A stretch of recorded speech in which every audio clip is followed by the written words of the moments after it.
We had Matt Serra, the great Matt Serra, one of my favorite people in MMA on last week. A hilarious interview. For those of you that have not heard it, just go to the archives, check out Matt Serra on His Time Radio last week. And it was, as always with Matt, we're guffawing, we're laughing, we're going over a variety of subjects. But one of the things that came up, Nick, is that I asked him because I really enjoy, I love that show, Dana White, Looking for a Fight. I mean, I'm a big fan. I watch it. You were on the show initially for, pardon me if I'm wrong, the first couple seasons.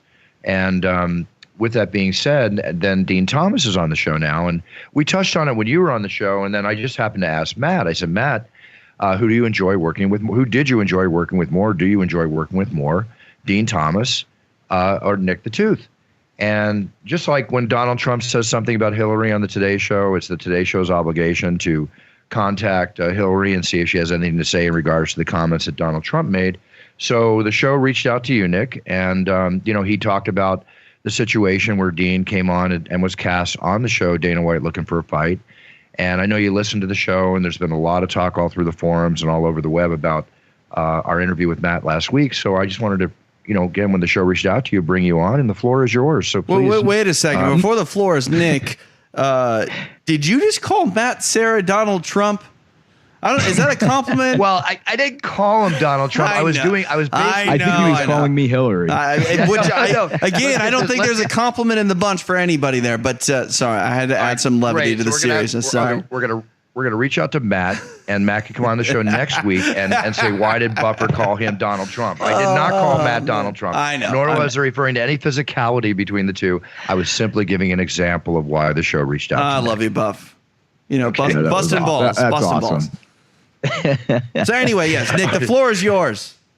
All right, Hillary, the floor is yours. I was just thinking about before my wife left this morning. She's a grade school teacher. She teaches first graders. And she's like, honey, just be really nice. I'm going to tell you exactly what I tell the kids on the playground when one of them picks up his toys and doesn't want to play with the other ones. The other ones, sometimes this is what happens. So I was just kind of, he's calling me Trump. She's calling me a first grader. I'm like, what next? Calling me Hillary, I should say. Well, I mean, do you want like a safety blanket, Nick? It's a safe place here. Just give him a safe. Give him a safe word. What's your safe? I'm in timeout right now, so. All right.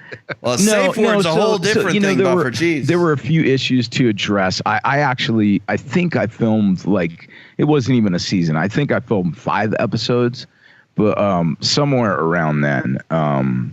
And I haven't, to be honest, it was such a surreal week because I haven't filmed on the show for almost 6 months. And so all of a sudden when people started hitting me and TJ hit me, he goes, hey man, Matt was talking, it was on the show and this kind of came up. And then when people started hitting me, I was like, this is freaking so crazy that this is happening. And so, I listened to what was said, and I mean, I'm just kind of blown away. And so I kind of wanted to just go through a few of the things. I mean, Matt talked about one of the first episodes that we filmed. He and I think we were in Alaska, and he and I rolled, and he smoked me like he did before when we rolled earlier. And he claimed that I was really upset and pissed off because it showed me getting beaten. And I'm like, and people actually hit me and they're like, dude, that doesn't sound like you. Do you really? And I'm like, no, I could give a shit who beats me. I don't care. Did anybody here not see me go with Joe Lazone? I mean, that was your initial introduction to a lot of people. Exactly. Yeah. That was by far, hands down, probably one of the most famous jiu-jitsu matches as far as the amount of people that watched it ever. And I got absolutely smoked and tooled up by Joe Lazone, which, mind you, to me was a complete honor that I had the ability to go with the UFC fighter and especially to do it in the cage. And so I could give a shit. And Dana, even before we put that out, Dana was like, are you sure you're cool with this? Because this is about to get crazy for you. Before we put that episode out, I was like, you know what, man? One thing I've learned in life as I've gotten older is you have to be able to laugh at yourself. I mean, that to me has been the biggest lesson that I've learned. I have to say, so, Nick, on a comment on the Nick. For me, especially what's that? No, on a comment, I want to comment what you said. You're absolutely correct on that, because in order to get through this life, especially if you're in the public eye, being what the term is, which I practice quite regularly is to be self-deprecating. In other words, I have a great ability to laugh at myself, and I enjoy laughing at myself. Not for reasons I think I'm funny, for reasons that if I think I do something that makes me laugh, well, hey, I got no problem. So no, Bruce, and I think that's one of the reasons that we get along so well is because you do have that quality, even greater than I do. And it's always been something that I've looked at and I'm like, dude, that is so rad. He could give a shit. He's going to wear the craziest suit. He's going to do whatever it is and give people a laugh. I mean, the one thing that, as you get older, you realize, and I talk about this on my podcast too, is life is fucking hard, man. It is hard. And to have these moments where, especially if you can give them to other people, where you could take their mind off of that is probably one of the greatest gifts that you can give people. So no, I don't care about him smoking me. And in fact, I have now, since I fought Joe Lozone, I have like a running list of UFC fighters and like MMA or jiu-jitsu guys who have absolutely smoked me, from Eddie Bravo to Henry Gracie to Mike Bisping to Tony Ferguson. I have at least 12 to 15 guys that I look at and I'm like, man, I am so stoked that I got to roll with him and he smoked me. Because there's no way, I've only been rolling for like 4.5 years. There's no way I'm going to get on the mat. It's not, in MMA, there's always this puncher's chance. In jiu-jitsu, there's no such thing as a puncher's chance. It's like you're never going to see a freaking purple belt like me who's going to beat a 2-stripe black belt or 3-stripe black belt, whatever it is. And I think the cool thing about rolling with those types of guys too, Nick, is rolling with a guy like Matt Serra, Eddie Bravo, Henry Gracie. That is like playing in a band with, the Jimi Hendrix of our era. You know what I mean? No two ways about it. Or convert. How about going? How many people can say, yeah, I golfed around with Tiger Woods? No one can say that. It just doesn't happen. Or how many guys can say I played basketball with Michael Jordan? Dude, I would call out Michael Jordan right now. In fact, I'm doing it. Michael Jordan, I'm going to smoke you at a game of one-on-one basketball. And for him to give me that opportunity, man, it would be like the highlight of my life. And so, hey, you know what, Nick, at the Home Run Derby back in, I think 2002 or so, I was down in the Boston, by the Green Monster. We were doing it there, and I went down into the locker room and stuff, and I actually took a pee beside Derek Jeter. Does that count? That's awesome. So, that's rad. I competed against Derek. Okay. You did, man. I love it. In more ways than one, that is so cool. So anyways, but after we filmed the episode, I did call Matt, and I was like, dude, I do not feel comfortable with this thing airing. And I was kind of pissed off because when we filmed the pilot, that was our first episode of the season. When we filmed the pilot, everything was like, oh, we're just working together, everything we can do to get laughs, et cetera, et cetera. When we filmed that right there, when he and I were going to roll, I was told that we were just going to go in there and he was going to give like a seminar, and then we were going to just do some flow rolling or whatever it is. And if you go back and you watch the video, the first thing I say, and they actually kept it in there, was me going, dude, I'm not even warmed up yet. But the real reason that I was upset was because, one, I wasn't told it was going to happen and everybody else knew it was going to happen. And I'm not cool with that. And I wasn't cool with that. And number two, I was wearing the rash guard. And that was the first thing I said to Matt for my school at the Art of Jiu-Jitsu. Now, you have to understand that in jiu-jitsu culture and also in MMA culture, camps and teams are a big fucking deal. I didn't start it. I didn't make it up. And my biggest concern was that people were going to see me in an Art of Jiu-Jitsu rash guard, and they were going to take that video and they were going to cut it up, and it was going to go around the web with clickbait saying, look, Serra Jiu-Jitsu is better than the Mendez Jiu-Jitsu. And guess what? It happened. You can go online right now and search it. Now, you have to keep in mind, that's not my school. That is my professor's school, Hoffa and Guillermo Mendez. These guys have worked for the past 4 years. They get to the gym every morning at 8 in the morning, and they're there until 9 at night, doing everything they can do to build that brand. And in one fell swoop, Art of Jiu-Jitsu is seen more around the world for me getting smoked by Matt than anything else. Now, if they would have told me, hey, you're going against Matt and you guys are gonna have a hard match and it's gonna be crazy, I would have been stoked, and I'd have taken off the freaking rash guard and put on a t-shirt or whatever it was, and I would have rolled like that. But let me tell you, I would have felt the same way, and I'd have been just as pissed off if I rolled under Eddie Bravo at 10th Planet, or I rolled under Cabrinha at his gym, or I rolled under Renzo Gracie. Think about Renzo Gracie, one of the most successful gyms in the world in Manhattan. No one gave that to him. Do you know how much time and effort he has taken to build up that name? And if something happened to me where if that exact same thing happened and I was rolling in a Renzo Gracie and I was representing his academy, dude, I'd been just as pissed off. Let me ask you this, though, Nick, because I think anybody that would make a thread about that or talk about Serra's jiu-jitsu being better than the Mendez jiu-jitsu, those are the type of people that know that Matt Serra is a longtime black belt and you're a purple belt. And to Matt's point a little bit, what did anyone really expect to happen? I mean, Matt's been and that's what I expected to happen, but it doesn't matter because that is exactly the type of article that went out, where it was Serra jiu-jitsu better than Mendez jiu-jitsu on jiu-jitsu sites. This isn't on Reddit. This is on jiu-jitsu sites. And it also came up on Reddit. So needless to say, two things I wasn't cool with. I was number one, above all else, not cool with everyone knowing that something's going to happen and I'm not told that it's going to happen. I'm not cool with that. That is beyond the lines of what I consider to what I find acceptable, and I'm willing to walk in a situation and do where it's going to be filmed and it's going to go out. Now, if we're all going to get on a bull, we're going to ride a bull, I'm game for that, man. That's cool. Let's all do it. But if it's going to be a situation where I'm walking into something and everybody else knows it and I don't, that's not fucking cool. Or at least have the decency to go on the exact same video and say, Nick didn't know that this was going to happen. But irrespective, it's not my school. And if people don't understand it, I don't know what to say. But that's my position. And more importantly, I talked to the lead producer on the show and I said, listen, if you guys continue to create antagonism like this chemistry that we have, which is so rare and so hard to find. I mean, the truth is, this is the genius of what Dana does, because he recognized that within MMA, there's like this yin and yang. There is the jockey kind of a thing. And then there is like the real, kind of the geeks. You know what I mean? You've got guys like Joe Lazone, who's self-described geek. 10th Planet guys, as far as jiu-jitsu, they're very geeky.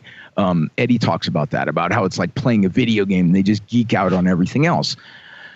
So, Dana, when he put together the show, recognized, okay, here's Nick. He's not an MMA fighter. He's kind of a geek. I am a geek.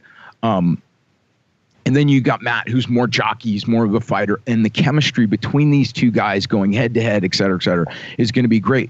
The problem is, though, if we continue to egg this on too much and I'm put in situations, I'm going to fucking fight back because I'm an alpha. I may be a geek, but I'm an alpha, and I'm not going to fucking take, just like you were saying, Bruce, it's one of my weaknesses. I'm going to be self-effacing and deprecating, but there comes a point where it's like, dude, absolutely not. I'm not putting up with that.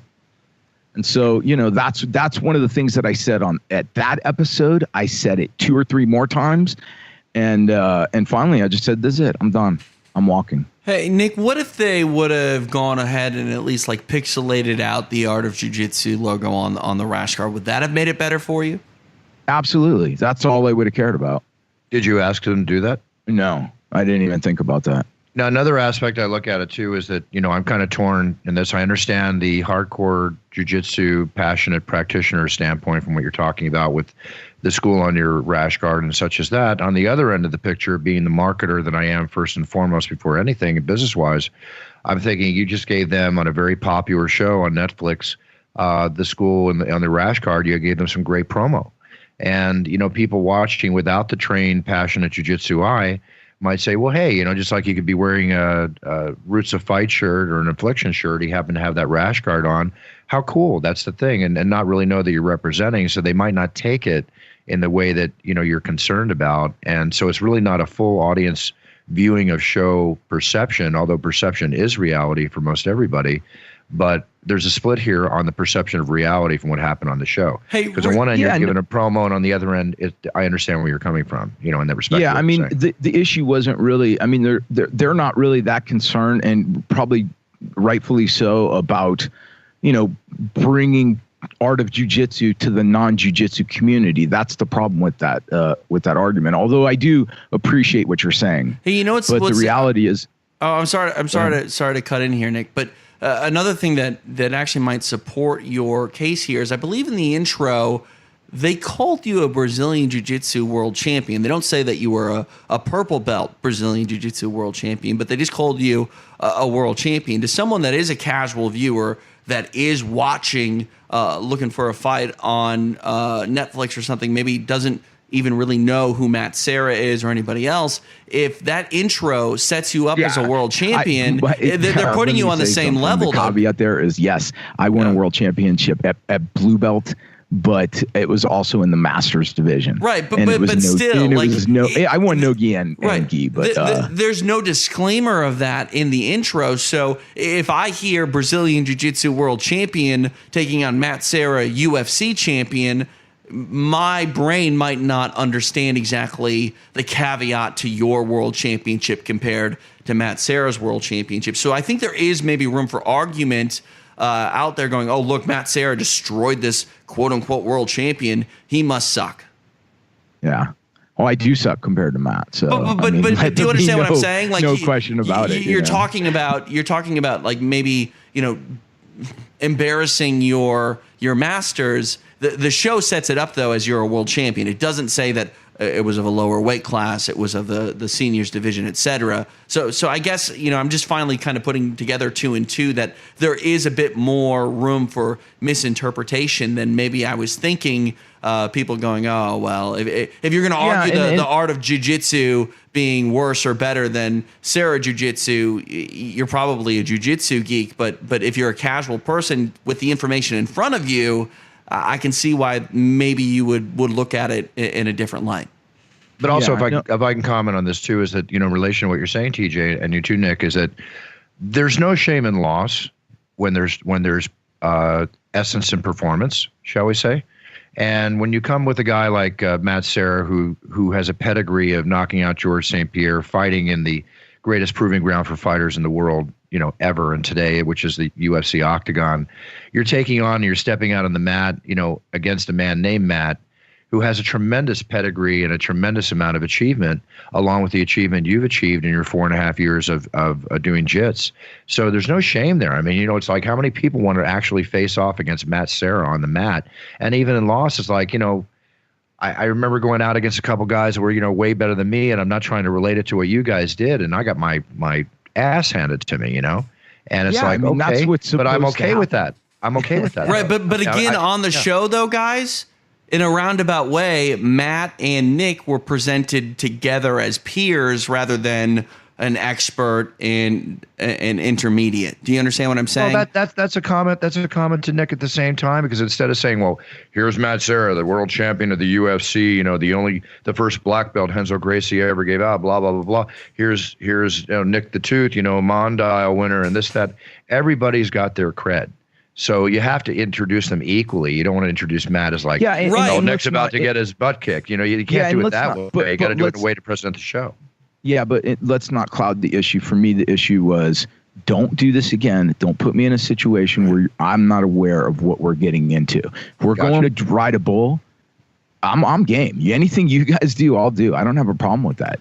But just treat me with the dignity to tell me what everyone else in the room knows. And then apparently, I don't want to jump too far. You have to set up boundaries in life. Right. That's just a part of what it is, of what you have to do. Here's one of the biggest things. I'm a father. I have a 20-year-old daughter who looks to me for everything. And so if I'm put in a situation that I'm not comfortable with, and I talk to my superiors a number of times about it and nothing changes, you know what I would tell her? You got to walk. Just cut ties and walk away. Right. Which is what you did, and I can nothing but respect you for your decision, of course. One of the other things, if I remember correctly, TJ helped me out on my memory. a couple of things he mentioned in his interview. There was some discrepancy, but an issue with the tasing incident on the show. He was focusing on the. Yeah. Yeah. Long story short, I'll just recap it for the listeners. I'll get in. TJ's going to just quote it for the audience. Yeah, just for the audience. Long story short, and I don't want to read all the quotes, but I can paraphrase here. In an episode on Looking for a Fight, you guys got tased, and there was a way to do it to where they tase you all at the same time. The prongs go on one person, and I believe it carries over. I mean, you can set up how it was actually set up and the logic behind it, Nick, because you'll know better than all of us. But there was a belief on your end, and Matt went into this, that you got tased where Dana and Matt did not. Listen, okay, so what happened with the tasing was, and this is not, I don't want to go tit for tat. I'll talk about this, but I definitely don't want to get in a situation where I'm going tit for tat, because the reality is I'm done with the show. It's over. I never like to live my life where I'm like going back and rehashing things and letting them haunt me. But I will address this. So before we got tased, we had a bunch of like SWAT guys in there, and they gave us almost an hour lecture and told us how tasing works. The way that tasing works is, and this is quote from them, is that when you shoot someone with a tase gun, they don't want to be close. And I'm like, well, why is that? And they're like, well, because when you're farther apart, when you're farther away, the prongs have the ability to go wider. And the wider that you can, when you see video of people getting tased and ripping them out of their chest, the reason is because it's only hitting them in that chest muscle and making that convulse. So the wider the prongs go, the more debilitating and the more the fucking thing hurts. Okay. So I got tased. I took it from my hand all the way to my other ankle. Dana got tased. He took it from his hand to his hand. So essentially only his upper body. Well, someone hit me and said, a law enforcement officer, and said, take a look at this video. And I looked at the video. Matt gets tased from, instead of taking it from the ankle where I took it, and let me fucking tell you, man, that thing was like a drill going through my ankle. But instead of taking it from the ankle on the far side to Dana's hand, they put it on Matt's neck. So he took it down one arm. And so when I saw this, I was just like, you know what? I've already warned them not to fucking do this. I warned them. I don't want to say warned, but I already talked to the producers, just as I talked to the producers about the rolling and a few other incidents that I don't want to go into. And I said, this is it, man. I'm not fucking cool. How many more times is this going to happen? And so I talked with Dana.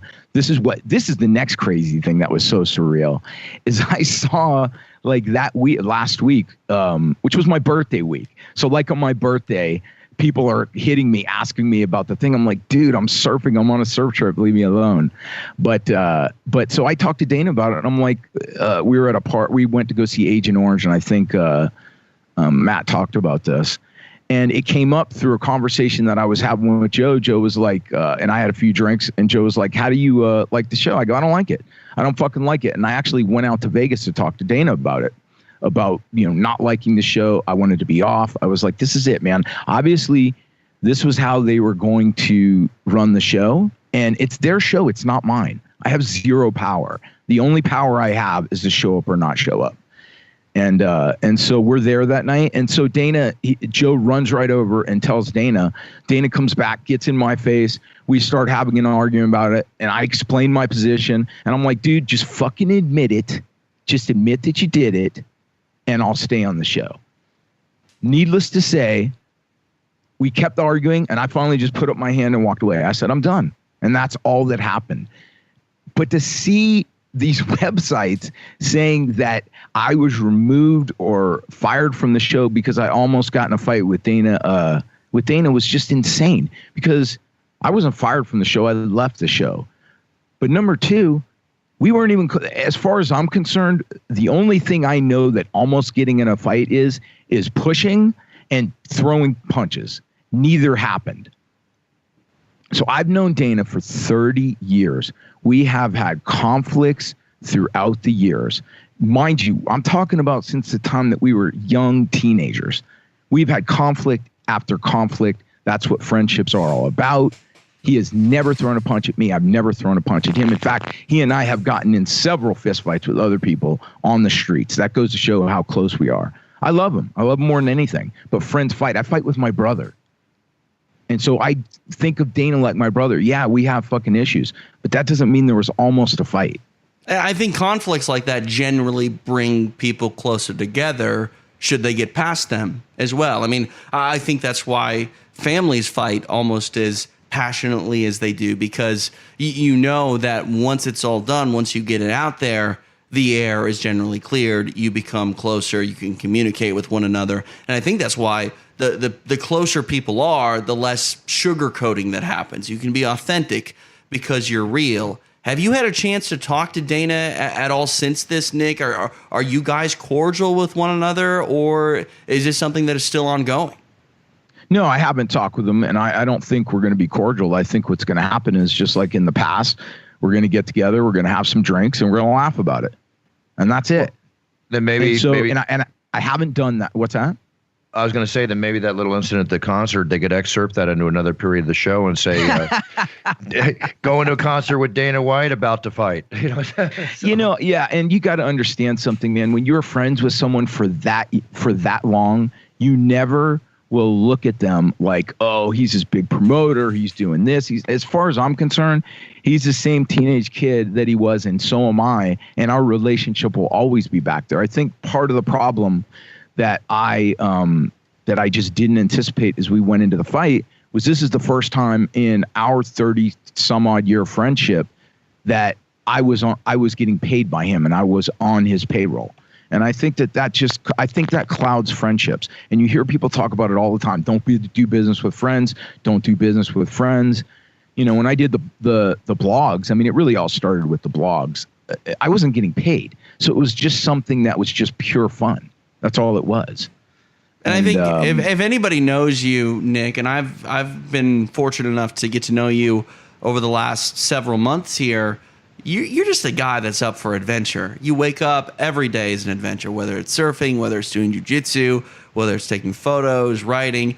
I don't want to say that you don't put a lot of forethought into things, but you very much go with the flow, and whatever happens, you just kind of roll with the punches. Is that sort of what happened here? You just kind of went into something with your normal activity or your normal attitude about whatever happens, I'm sure it'll be fun, and then all of a sudden it just got a bit more real? Yeah, I mean, that's very insightful, because that was something, I definitely mulled last summer whether or not I was going to do the show. And I just kept thinking, you know what? My life is so fucking cool right now. Is this going to be a good thing? Can it get much cooler? But then at the end of the day, I just said, you know what? It's an experience. If it goes bad, if it doesn't work out, life still goes on. And it's only when you take huge chances that afford you the opportunity to have huge failures that you actually achieve or learn anything. There was an article. Chuck, you guys know Chuck Mendenhall? Of course. The writer? Yes. Yeah. Yes. So, is my opinion, one of the best writers in MMA. Well, he did a profile of me right before the show started. And one of the things that we talked about was, I'm a writer. First and foremost, I am a writer. That's what I do. So I look at everything through the context. Is this going to be something that's going to help my writing, or is this something that's going to hurt my writing? And I just kind of came up. I was like, it could be kind of a distraction, but the reality is I'll have, as a writer, you always want crazy experiences, because it's better to draw on your own experiences than someone else's. And so that's one of the reasons that I have that. Hey, I'm going to jump into everything. We'll just see how it goes. But being someone who's creative, or anybody who's creative, even being a fighter, the most important thing that you have to protect is your headspace. So what that means is you can't walk around being pissed off about shit. You can't walk around and being resentful about shit. And so what happened with this, as I explained to Chuck Mendenhall, I'm like, listen, man, I don't know if I brought this up, but I was probably about 20% through with a novel. I'm like, this is my focus. as the show became more and more of a distraction, and I found myself getting more and more pissed off about everything and just being more resentful, I just said, this is interfering with my writing, and my deadline for my novel started to slip. Since I left the show, I probably have about 6 weeks left on a novel that I've been working on for 3 years. Wow. So it was an enormously creative period once I left. And I still can say I'm happy I did the show, and I'm happy I left the show. So do you think you're ever going to miss the show as the show goes on into its 4th, 5th season, moving forward, which absolutely obviously not. I think is going to take place? Absolutely not. I mean, it just wasn't someone, Bruce, when I look back in 4 or 5 years, now this is me. My goal, the only thing that I care about as far as professionally is writing. So in 4 or 5 years, will I care if I was on a reality show? No, I won't. But I will care that I achieve my goals as far as my writing goals. And I'm going to say this about... I could do nothing but respect that, Nick. That's, to me, is a highly respectful statement, and something I would say about myself in different areas, and anybody that has a success-oriented, process forward, a goal in life would say that too. You've got to go after what's more important to you right now. It's obviously in respect to this, that, and everything else going on in your life. Your writing is what I'm hearing is the most passionate endeavor that you have that you want to fulfill.